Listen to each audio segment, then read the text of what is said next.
আসসালামাইকুম। দেখতে পাচ্ছেন জঙ্গল হয়ে গেছে আমার ছাদটা।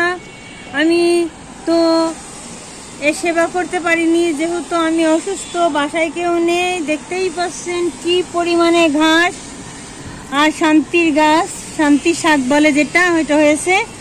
এখন দেখতেছি বন্ধুরা, যে বিষয় নিয়ে আপনাদের সাথে কথা বলতেছি, একদম মানে আশ্চর্যজনক। আমার এই পেয়ারা এই আম গাছ, এটা আম গাছ বন্ধুরা। এখানে সাফ করতে এসে দেখতে পাচ্ছি, আমি এখানে বস্তা রেখেছিলাম মাটিতে, এখন দেখতেছি বন্ধুরা আজব লাগতেছে। এই বস্তাটা আমি এখানে সরিয়ে দিলাম, আর আপনারা দেখতে পারবেন একদম নিখুঁত একটা এই যে বাঙি ধরে আছে। কাছে আসেন, আমি জুম করেছি। দেখেন বন্ধুরা, আমি তো এমনিতে টাসকি খেয়ে অবাক হয়ে পড়েছি। আমি কি করব ভেবেই পাচ্ছি না। আমি আশ্চর্য হয়ে গিয়েছি যে এমন একটা জঙ্গলের মধ্যে আমার এত সুন্দর একটা বাঙি হয়েছে। তো বন্ধুরা, বাঙি খাওয়ার দাওয়াত রইল।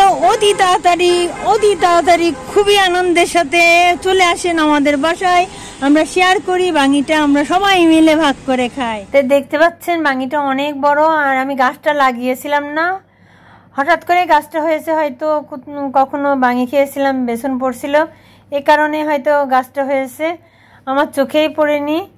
তো আজকে ছাদ সাফ করতে এসে চোখে পড়ছে, খুবই আনন্দ লাগলো, আপনাদের সাথে শেয়ার করলাম বিষয়টা। আর একটি ধরেছে, গাছ আরও নিচের দিকে ঝুলে গিয়েছে, নিচতলা 4 তলার থেকে নিচের দিকে।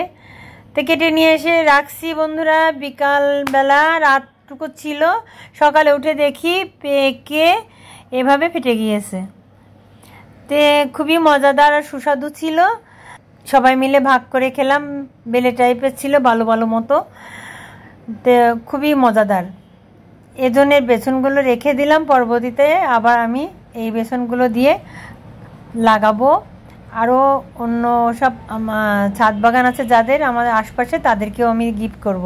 রাখি বন্ধুরা, আল্লাহ হাফেজ।